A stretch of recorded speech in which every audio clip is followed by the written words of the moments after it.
The morning sun cast long shadows across the manicured gardens of Windsor Castle as Catherine, Princess of Wales, stood before her bedroom mirror, carefully adjusting the pearl necklace that had once belonged to Diana.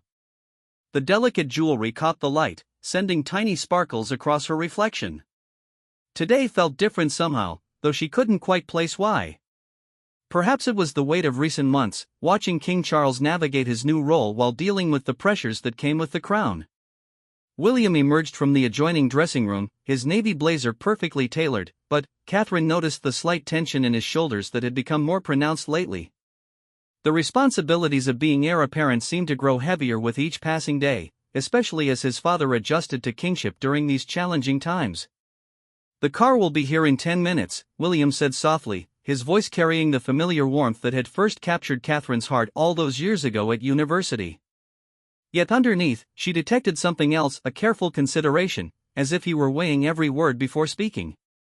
Catherine turned from the mirror, studying her husband's face. After more than a decade of marriage, she had learned to read the subtle signs that others might miss. The way he ran his hand through his hair when deep in thought, the slight furrow between his brows when something weighed on his mind, and, today, the way he seemed to be holding something back. "You've been quiet this morning," she observed, moving closer to him. The familiar scent of his cologne mixed with the morning air drifting through the open window created an intimate atmosphere in their private space. William's eyes met hers in the reflection of the mirror behind her. For a moment, vulnerability flickered across his features before he composed himself again. It was a look she had seen more frequently since his father's coronation, the weight of future kingship settling on his shoulders like an invisible cloak.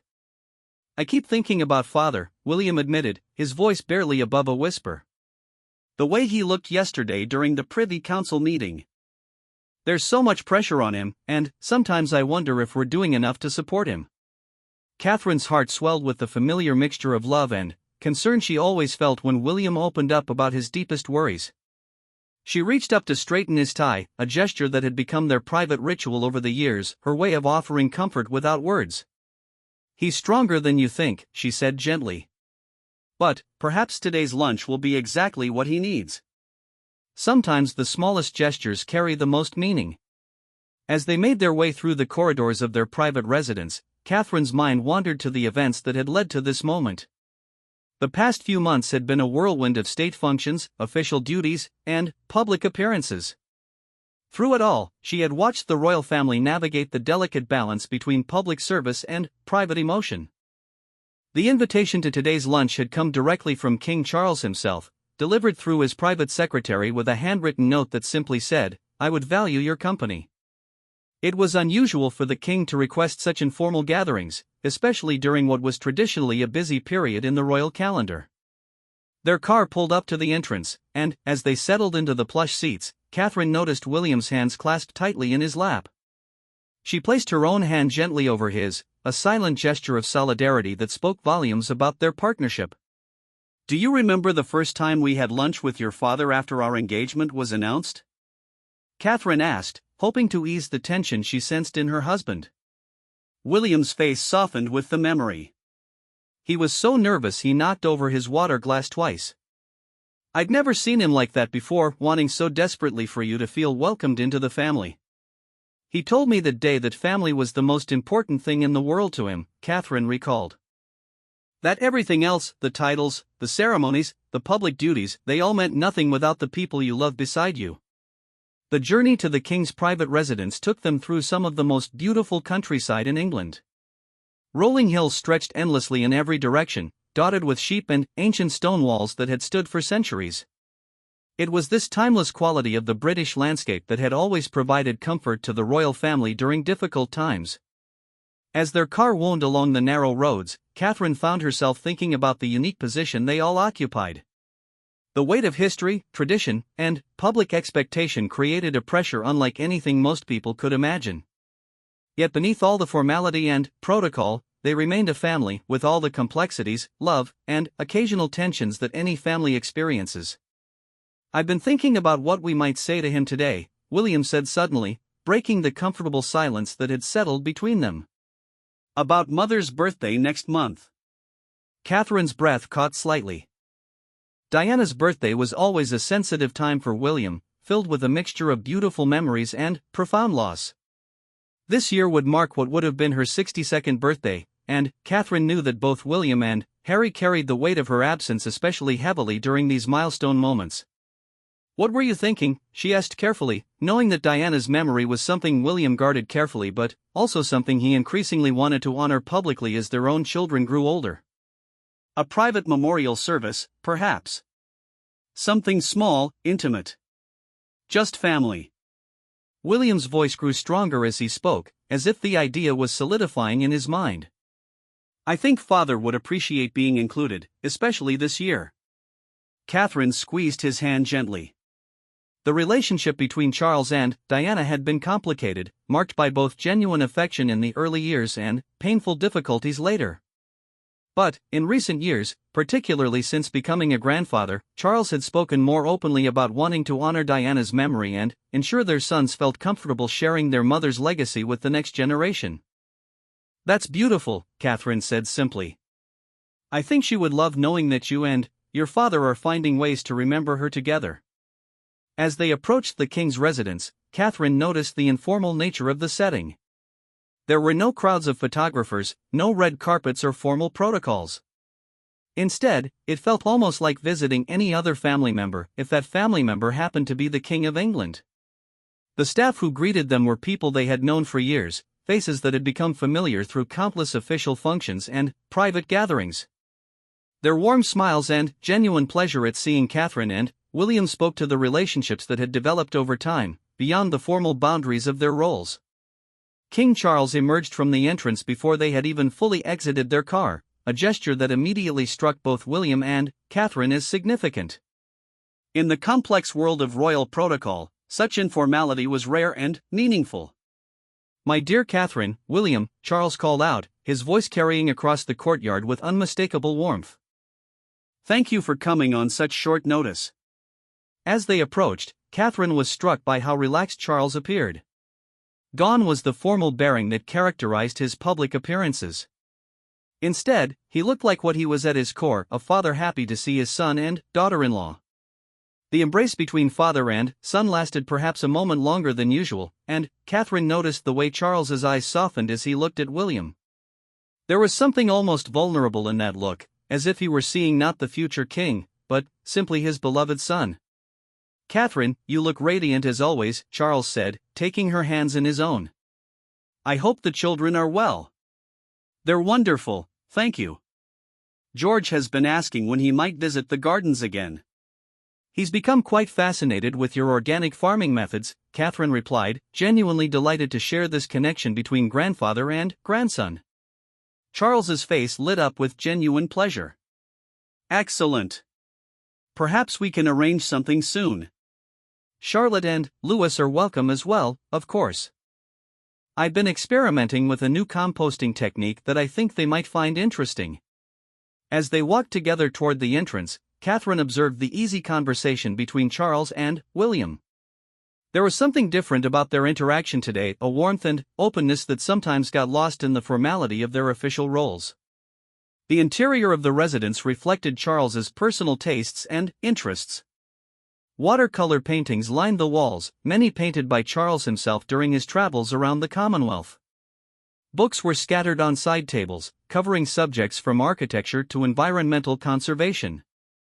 Fresh flowers from the gardens filled various vases, creating a lived-in, comfortable atmosphere. "I thought we might eat in the garden room today," Charles said, leading them through corridors filled with family photographs. "The light is particularly beautiful at this time of day, and I wanted to show you both the progress on the new herb garden."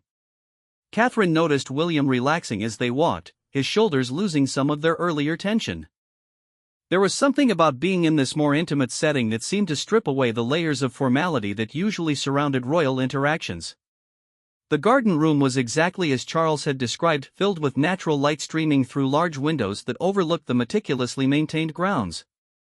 A round table had been set for three, with simple but elegant china and fresh flowers as a centerpiece.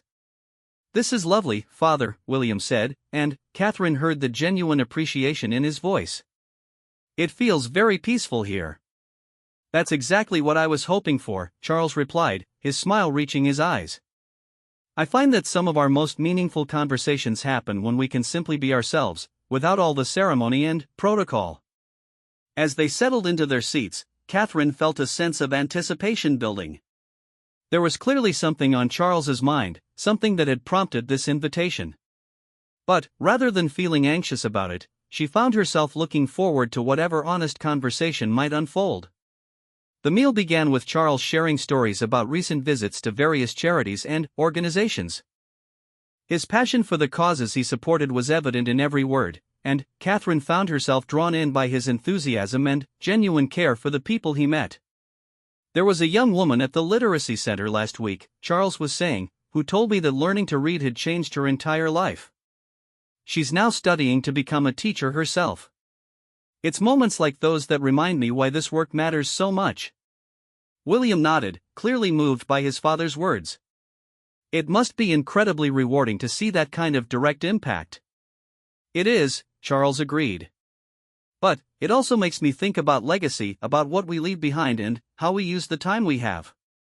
There was something in the way Charles said these words that made Catherine pay closer attention.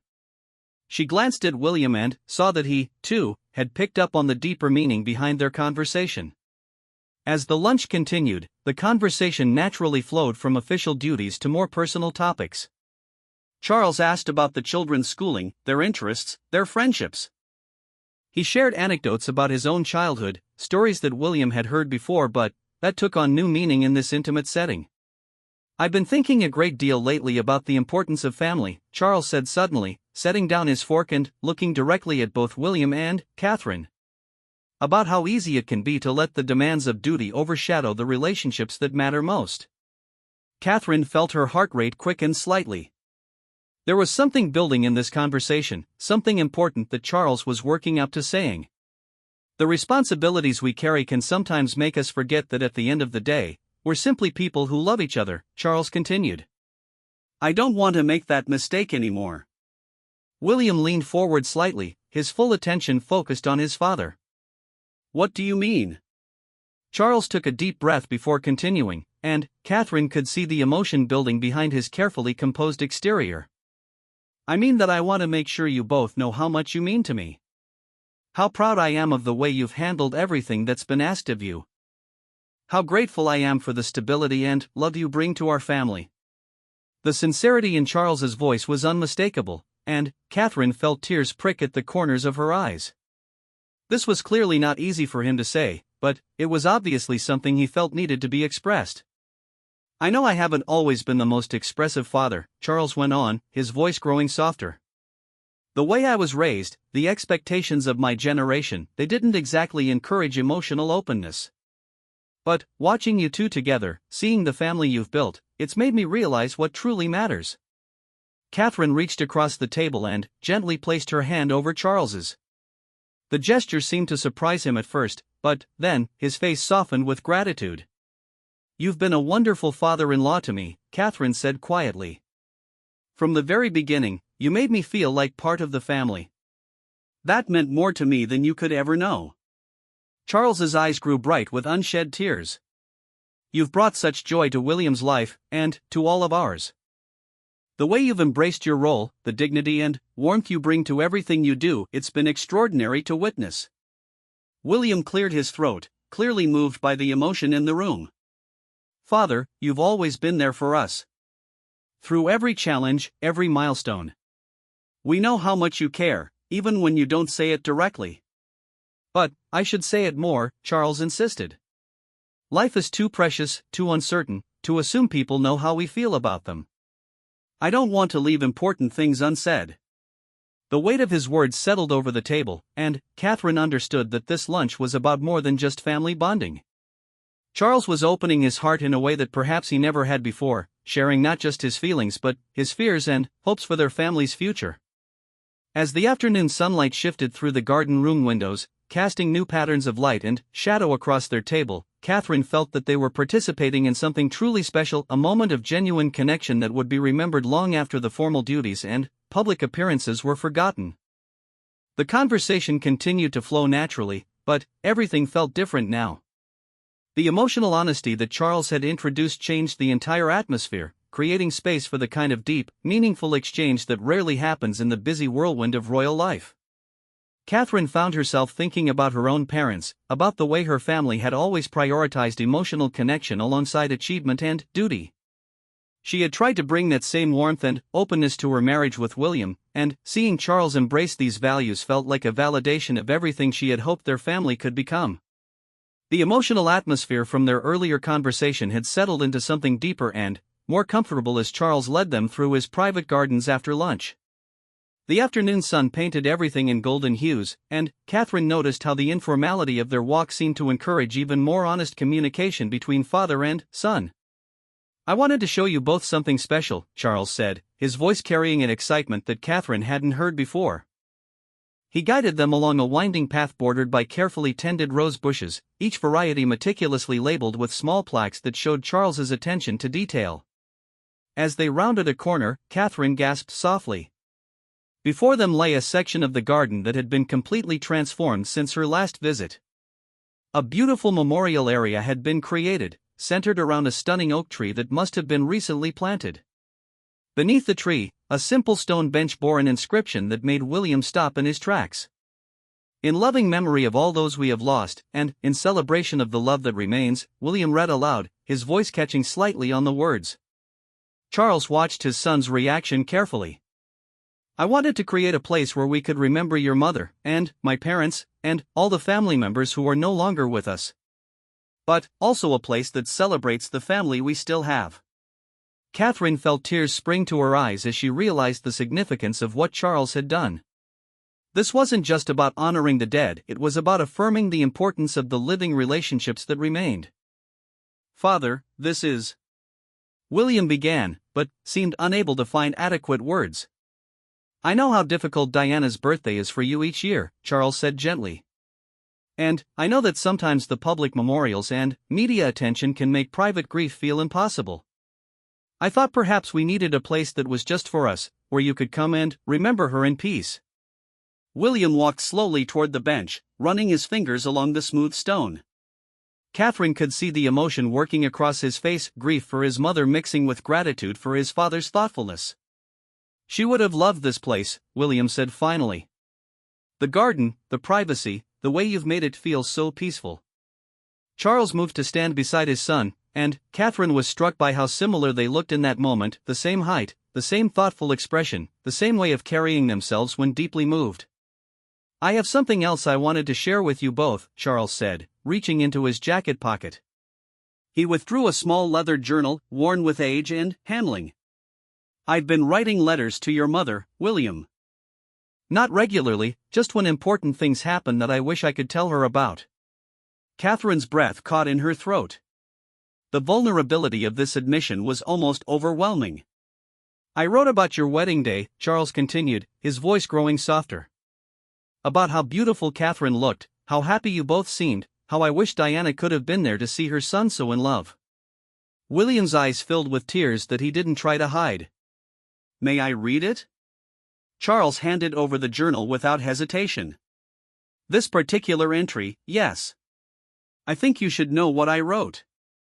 As William opened the journal and began to read silently, Catherine watched Charles's face. The king's expression was a mixture of nervousness and hope, as if he were waiting for judgment on something extremely personal and important. After several minutes, William looked up, tears streaming openly down his face. "Thank you," he said simply. "Thank you for remembering her this way." "She was the mother of my son," Charles replied. "That alone would have made her important to me. But she was also a remarkable woman in her own right, and I want to make sure that's never forgotten." Catherine moved closer to her husband, placing a supportive hand on his back as he composed himself. The emotional weight of this moment was intense, but it felt healing rather than painful. "Could we plant something here together?" William asked suddenly. "Maybe a rose bush?" "She always loved roses." "I was hoping you might say that," Charles smiled. "I have several varieties in mind. We could choose one together." As they walked toward the gardening area where Charles kept his tools and supplies, Catherine found herself thinking about the complexity of family relationships. The dynamic between Charles and William had often been analyzed by the media, dissected and interpreted by people who had no real understanding of the love and complications that existed between them. "Catherine, I hope you don't mind my asking," Charles said as they examined various rose plants, "but I've been wondering how you help the children understand their grandmother Diana. It must be challenging to share someone's memory when you never had the chance to meet them yourself." Catherine was touched by the thoughtfulness of the question. "I try to focus on the qualities William tells me about: her kindness, her sense of humor, her love for people. And I share stories about how those same qualities live on in their father." Charles nodded approvingly. "That's beautifully done. I think Diana would be so grateful to know her children are being raised with such wisdom and care." William selected a pale pink rose bush, explaining that pink had been his mother's favorite color. As the three of them worked together to plant it in the memorial garden, Catherine was struck by how natural this family moment felt. There was something deeply healing about literally putting down roots together, creating something beautiful that would grow and flourish for years to come. "I've been thinking about what you said at lunch," William said as he carefully packed soil around the new plant. "About not leaving important things unsaid." Charles looked up from where he was adjusting the plant's position. "What's on your mind?" "I want you to know that I'm proud to be your son," William said, his voice steady but full of emotion. "Not just because of your title or your position, but because of who you are as a person. The way you care about people, the way you've dedicated your life to service, the way you're always trying to make things better." Charles stopped his gardening activities entirely, giving William his full attention. Catherine could see that this affirmation meant everything to him. "I know I don't always show it," William continued.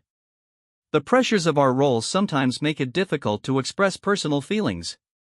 But I want you to know that I respect you deeply, and I'm grateful for the example you've set."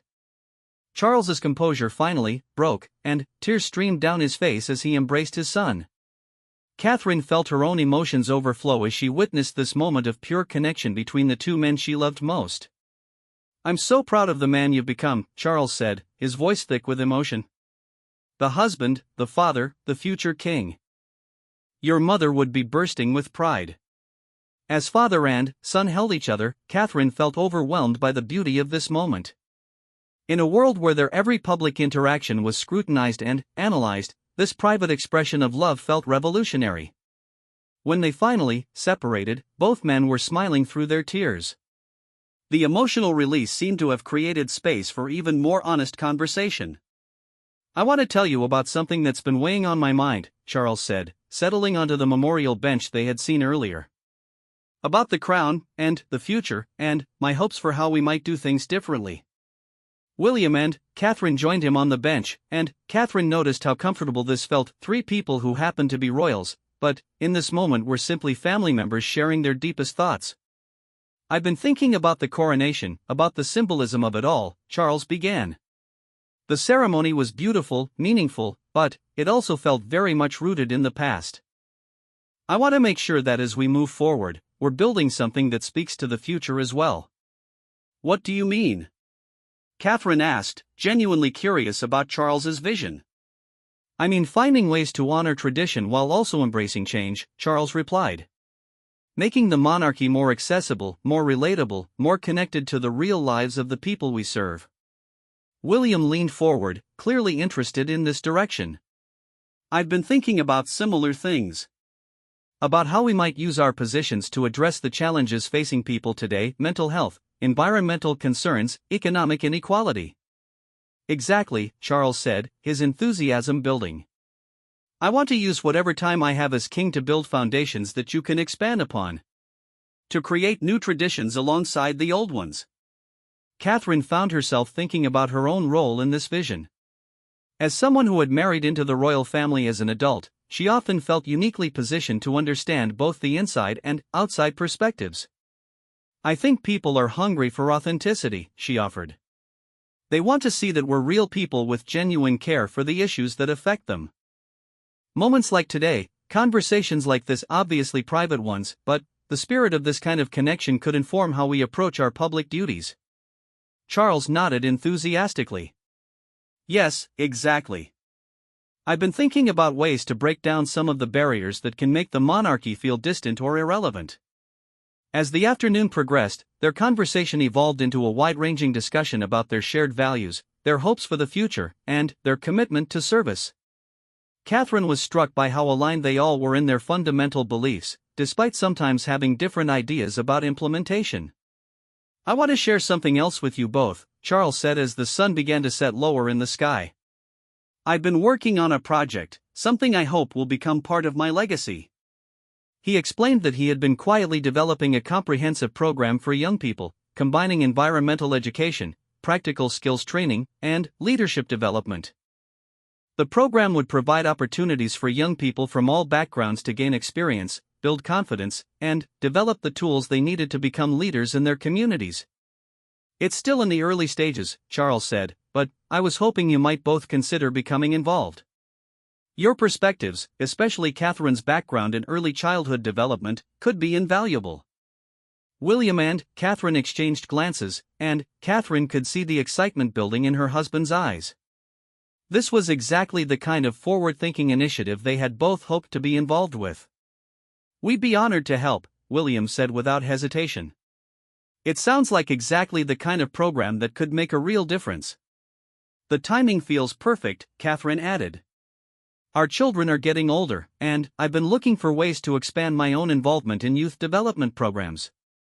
Charles's face lit up with genuine joy. "This means more to me than you know. The idea of us working together on something meaningful, building something that will last, it feels like the right way to use our positions." As they continued to discuss the details of the youth program, Catherine noticed how naturally the conversation flowed between practical planning and emotional connection. They were functioning as a true family unit, bringing their different strengths and perspectives together for a common purpose. "I have one more thing I wanted to ask you both," Charles said as the evening light began to fade around them. "It's more personal than professional." Catherine felt a familiar flutter of anticipation. Charles had already shared so much today, and she couldn't imagine what other emotional revelation might be coming. "I've been thinking about Christmas this year," Charles continued. "About starting some new family traditions alongside the established ones. I wondered if you might consider spending part of the holiday here, in a more informal setting." The request was simple, but Catherine understood its significance. Royal Christmas celebrations were typically formal, structured affairs with rigid protocols and carefully planned activities. Charles was suggesting something much more intimate and personal. "I love that idea," Catherine said immediately. The children would be thrilled to spend more time with their grandfather in a relaxed setting. William nodded in agreement. "It would be wonderful to have some unstructured time together as a family." "Excellent," Charles said, clearly pleased. "I was thinking we might establish some new traditions, perhaps each family member could choose an activity to share with the group. Something meaningful to them that they'd like the others to experience." As they made their way back toward the main house in the gathering twilight, Catherine reflected on how dramatically the day had exceeded her expectations. What had begun as a simple lunch invitation had evolved into something much deeper, a rekindling of family bonds, a sharing of hopes and dreams, and a commitment to building stronger relationships going forward. The walk back through the gardens gave them time to process everything that had been shared. Catherine noticed that both William and Charles seemed lighter somehow, as if the emotional honesty of the day had lifted weights they hadn't even realized they were carrying. "Thank you for today," William said as they reached the entrance to the house. "I can't remember the last time I felt so connected to family." "Thank you for being open to it," Charles replied. "I know this kind of emotional sharing doesn't come naturally to any of us, but it feels so important." Catherine squeezed both their arms gently. "This is how family should feel," she said simply. "This is what I want our children to remember about their family." As they stood together in the fading light, Catherine felt a profound sense of gratitude for this unexpected gift of connection and understanding. The day had revealed depths of love and commitment that often got lost in the formal requirements of their public roles. The drive home that evening was filled with a comfortable silence that spoke volumes about the emotional transformation they had all experienced. Catherine watched the countryside pass by in the gathering dusk, her mind still processing the depth of connection she had witnessed between Charles and William. The vulnerable honesty they had shared felt like a gift that would continue to unfold in the days and weeks to come. "I keep thinking about what Father said," William said suddenly, breaking the peaceful quiet. "About not leaving important things unsaid. It makes me realize how many assumptions I've made over the years about what he was thinking or feeling." Catherine turned to study her husband's profile in the dim light of the car. "What kinds of assumptions?" "I think I always interpreted his reserve as lack of emotion, rather than understanding it as the way he was taught to express love," William replied thoughtfully. "Today showed me how much feeling was always there, just waiting for permission to be shared." Catherine reached for William's hand, intertwining their fingers in a gesture that had become natural over their years together. "Your father has always loved you deeply." Today he just found the courage to say it directly. "I want to make sure I don't make the same mistakes with George, Charlotte, and Louis," William said firmly. "I want them to always know exactly how their father feels about them." Catherine's heart swelled with love for her husband's self-reflection and commitment to growth. "They already know you love them completely. But, yes, saying it explicitly, the way your father did today, that will mean everything to them as they grow up." As they approached their own residence, Catherine found herself thinking about how to process this day with their children. George, at his age, was beginning to understand more about the complexities of royal life and family relationships. She wanted to find ways to share the positive aspects of today's experience without overwhelming him with adult emotions. "Should we tell the children about the memorial garden?" Catherine asked. "About their grandfather's gesture for their grandmother Diana?" William considered this carefully. "I think so, in an age-appropriate way. I want them to understand that their grandfather cares about their grandmother's memory, and that it's possible to honor people we've lost while also celebrating the family we have." The next morning brought a return to their regular routines, but Catherine noticed that something fundamental had shifted in William's demeanor.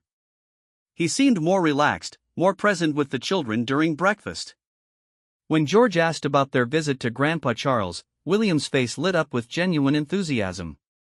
"Grandpa showed us his special garden where we can remember people who are very important to us," William explained, settling next to his son at the breakfast table. "We planted a rose bush together for your grandmother Diana." "The grandmother I never met?" George asked with the direct curiosity that Catherine loved about him. "That's right," William replied. "And Grandpa wanted to make sure we had a beautiful place where we could think about her and feel close to her."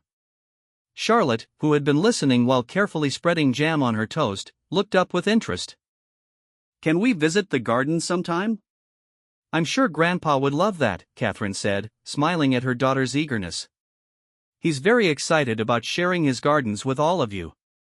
Later that morning, Catherine received an unexpected phone call from Charles's private secretary. The king wanted to invite them for dinner the following week, and he hoped they might bring the children. The informality of the invitation, delivered through official channels but, with personal warmth, felt like a continuation of the new openness they had established. When Catherine relayed the invitation to William, his immediate smile confirmed that he was just as eager to build on the previous day's emotional breakthrough. "I want to do something special for Father," William said suddenly. "Something that shows we heard what he was trying to tell us yesterday." Catherine was intrigued. "What did you have in mind?" "I've been thinking about that youth program he described," William replied, his excitement building as he spoke.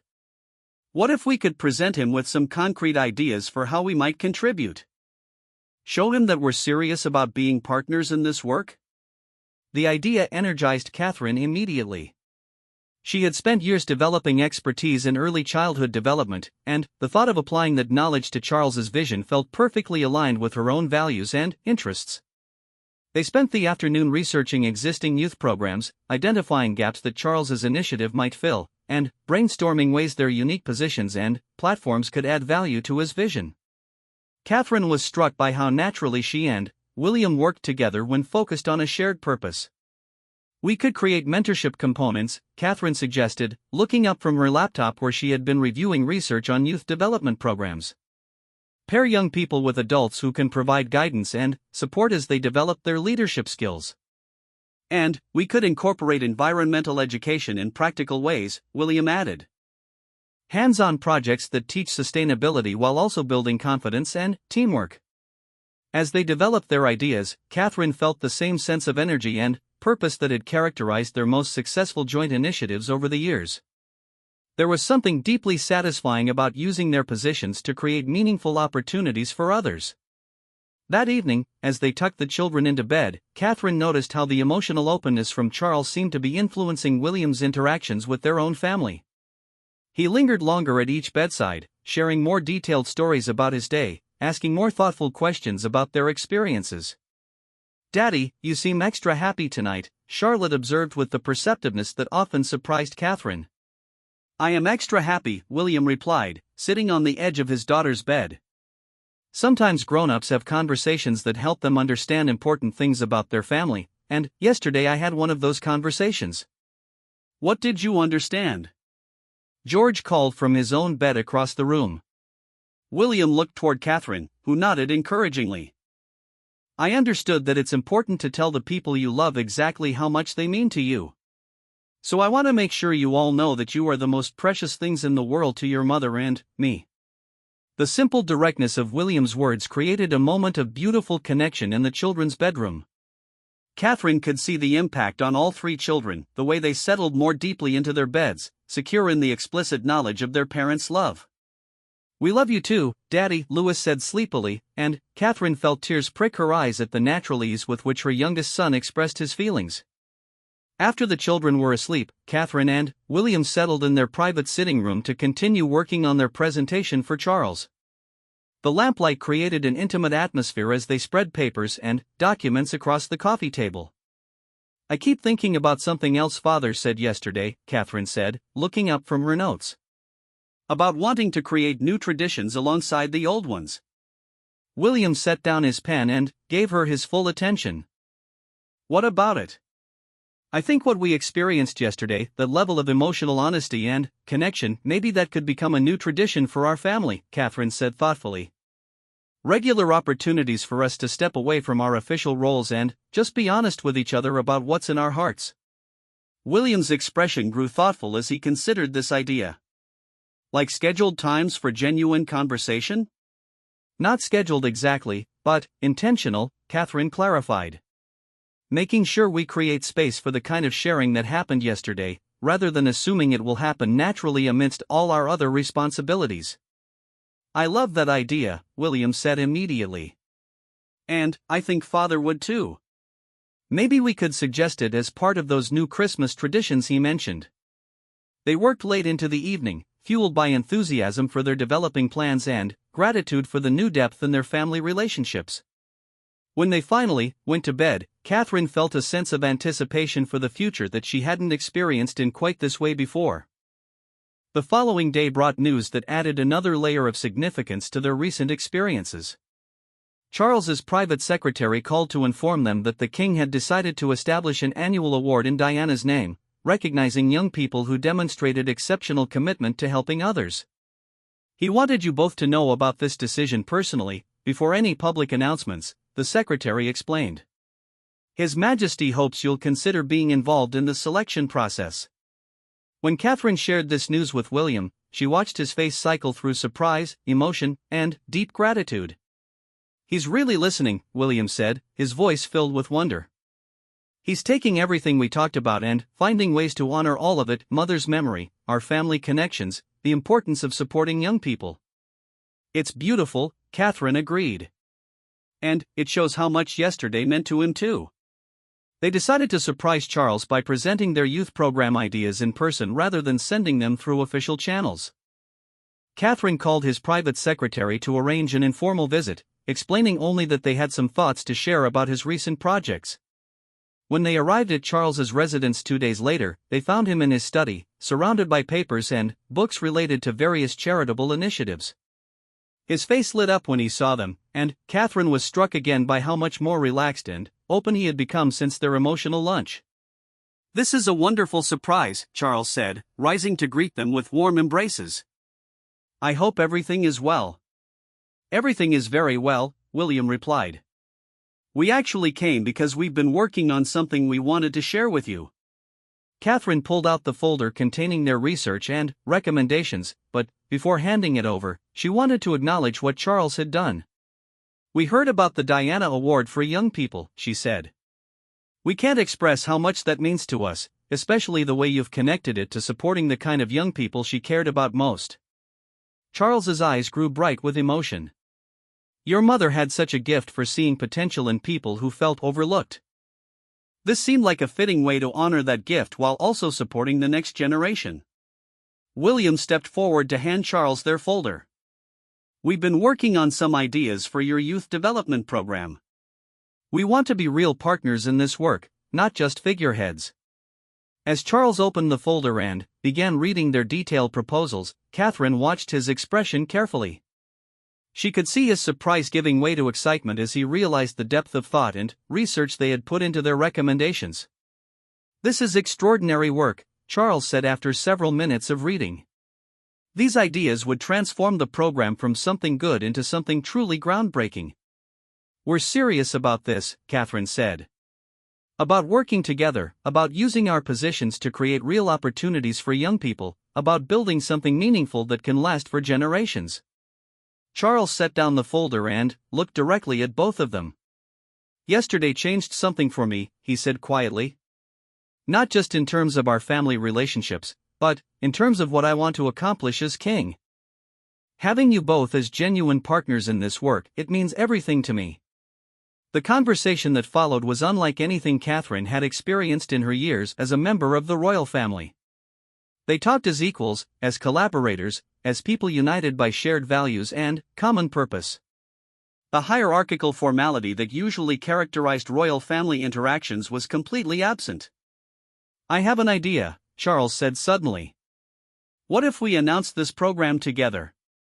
Not as separate initiatives from different members of the royal family, but as a joint effort that represents our shared commitment to the next generation?" Catherine felt a thrill of excitement at this suggestion. Joint initiatives were relatively rare in the royal family, and they represented a level of partnership and mutual respect that was deeply meaningful. "I think that would send a powerful message," William agreed. "About our family working together, about the monarchy evolving to meet contemporary needs, about the importance of collaboration." As they discussed the practical details of moving forward with their joint initiative, Catherine found herself thinking about how dramatically their family dynamic had shifted in just a few days. The emotional breakthrough at lunch had created space for genuine partnership and collaboration that felt both natural and revolutionary. "I want to ask you both something," Charles said as their meeting wound down. "That dinner invitation for next week, I was hoping we might use it as an opportunity to discuss some of these ideas with the children. Age appropriately, of course, but I think they're old enough to understand that their family is working together to help people." Catherine loved this idea immediately. They would be so proud to know that their grandfather, father, and mother are working together on something important.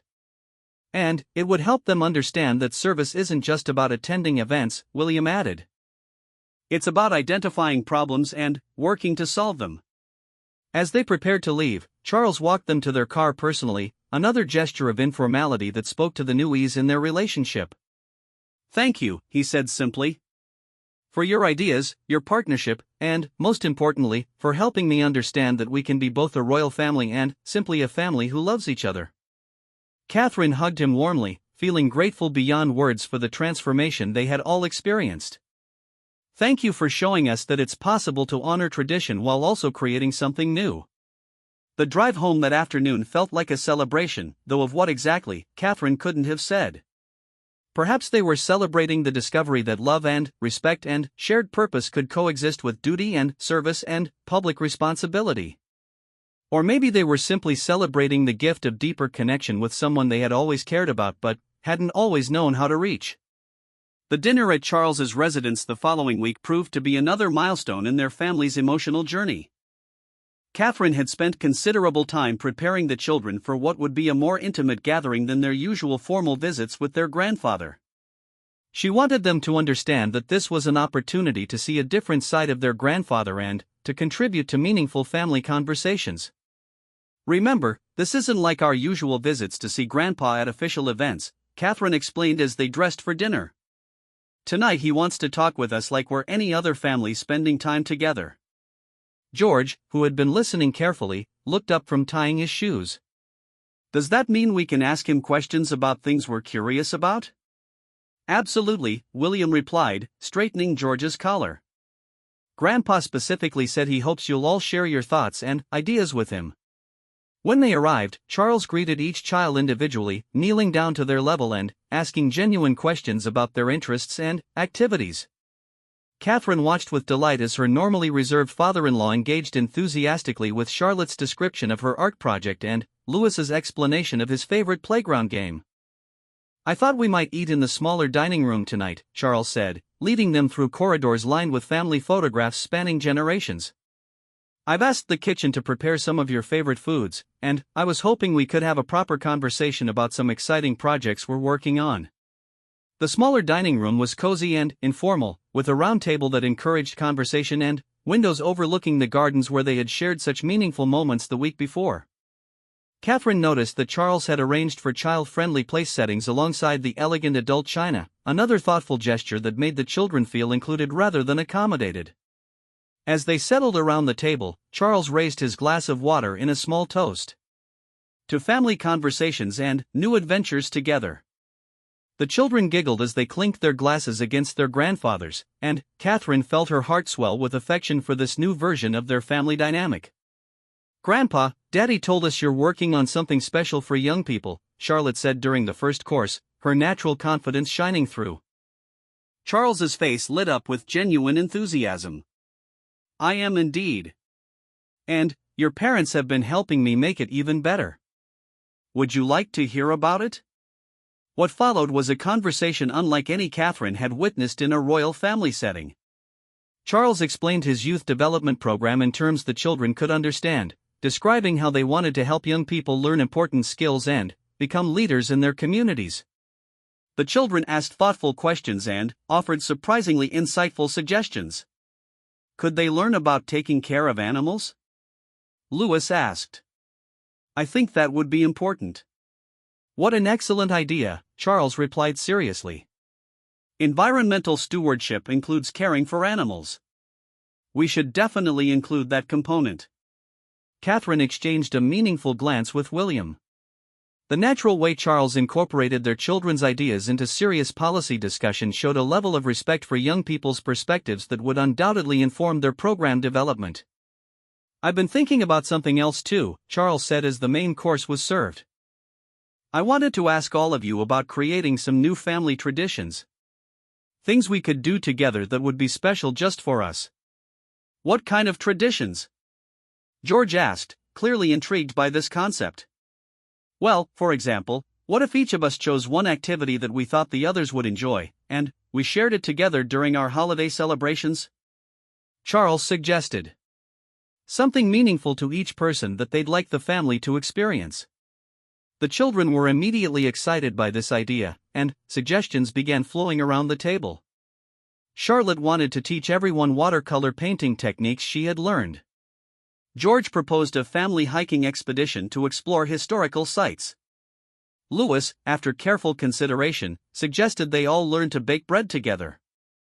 And what about the grown-ups? Charlotte asked. What would you choose, Grandpa? Charles smiled thoughtfully. I think I'd like to share some stargazing with all of you. There's something magical about looking at the night sky together and talking about the vastness of the universe. That sounds perfect, William said warmly. I was thinking about teaching everyone some basic photography skills, so we could document our new traditions as we create them. Catherine felt deeply moved by the collaborative spirit of this conversation. I'd love to share some cooking with everyone, not fancy dishes, but comfort foods that bring families together. As dinner progressed, the conversation naturally evolved to include stories about Diana, shared in a way that felt celebratory rather than sad. Charles told the children about their grandmother's sense of humor, her love for adventure, and her gift for making everyone around her feel special. Your grandmother would have adored this kind of evening, Charles said, looking around the table at his family. She always said the best conversations happened around dinner tables, when people could relax and truly listen to each other. I wish we could have met her, Charlotte said wistfully. You carry parts of her with you, Charles replied gently. Your father's kindness comes from her, and your sense of curiosity, and your ability to make people feel comfortable. She lives on in all the good things about our family. Catherine watched William's face during this exchange and saw the peaceful acceptance there. The grief for his mother would always be present, but Charles's way of honoring Diana's memory was helping to transform that grief into something nurturing rather than painful. After dinner, Charles surprised them by suggesting they visit the memorial garden in the evening light. The children were thrilled to see the rose bush they had heard about, and Catherine was touched by the reverent way they approached the memorial bench. This is where we remember people who are important to us, William explained to the children. And where we think about how much we love the family we have right now. Can we come here sometimes when we miss people?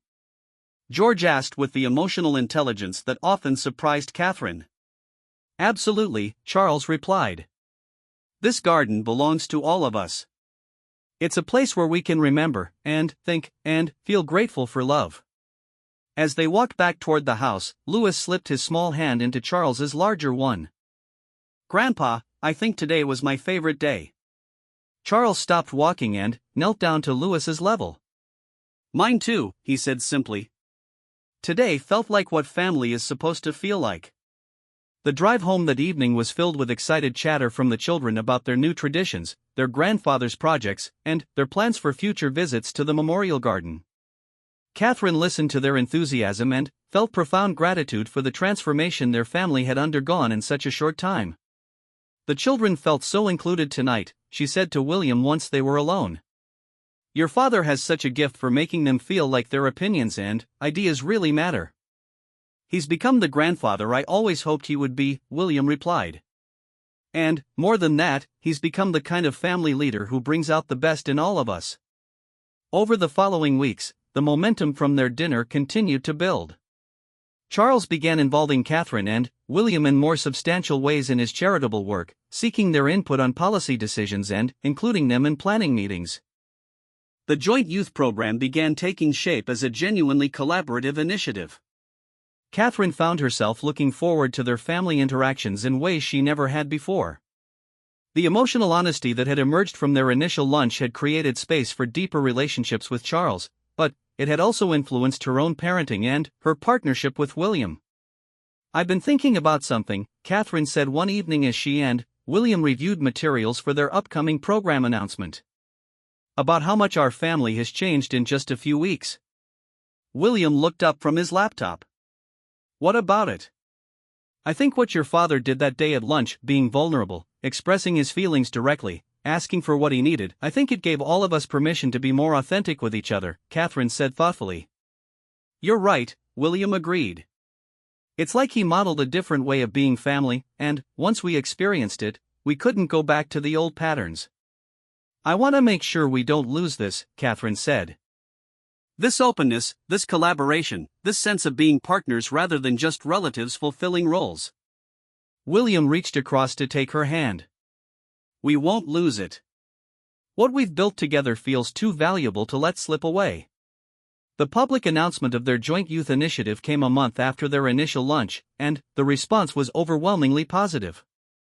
Media coverage focused on the collaborative nature of the program and the innovative approaches they were implementing.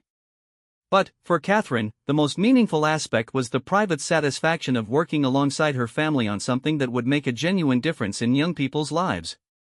The night before the announcement, Charles called to thank them both for their partnership and commitment. This program is going to succeed because it represents our shared values, he said.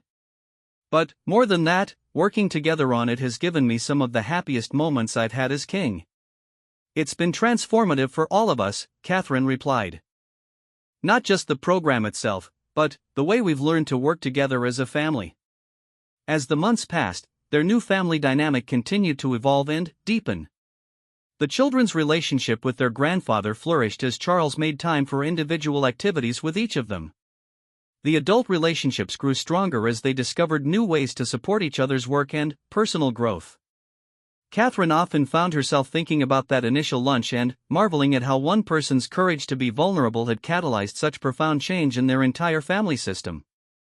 Charles's decision to express his feelings directly and ask for deeper connection had created a ripple effect that touched every relationship. The Christmas celebrations that year were unlike any they had experienced as a royal family. The new traditions they had discussed were implemented alongside the formal protocols, creating a holiday season that honored both their public responsibilities and their private relationships. On Christmas morning, as Catherine watched Charles helping Louis with a watercolor painting while William photographed Charlotte's bread-making lesson, she felt overwhelmed with gratitude for the journey their family had taken together. "This is what he was hoping for that day at lunch, isn't it?" William said, coming to stand beside her as they watched the scene unfold. "I think he was hoping for connection," Catherine replied. "But I don't think even he imagined it could lead to all this, the collaboration, the new traditions, the way the children relate to him now." "The Memorial Garden dedication next month is going to be beautiful," William said. "Having the children help plant flowers while we remember Mother, it feels like everything has come full circle." Catherine nodded, thinking about how Diana's memory had become a source of connection rather than painful separation between Charles and William. The healing that had taken place around that relationship felt like one of the most precious gifts to emerge from their family's transformation. "Your father is remarkable," Catherine said simply. "The courage it took to break through decades of emotional patterns, to risk vulnerability for the sake of deeper relationships, I think it changed all of us permanently." As the afternoon wound down and they prepared for the evening's formal Christmas dinner, Catherine reflected on how seamlessly they had learned to balance their public roles with their private relationships. The emotional authenticity they had discovered didn't diminish their effectiveness as working royals, instead, it seemed to enhance their ability to connect with the people they served. "I want to tell Father something before we leave today," William said as they gathered their belongings. "Something I should have said weeks ago." Catherine waited while William found Charles, who was helping the children collect their art projects from their afternoon activities.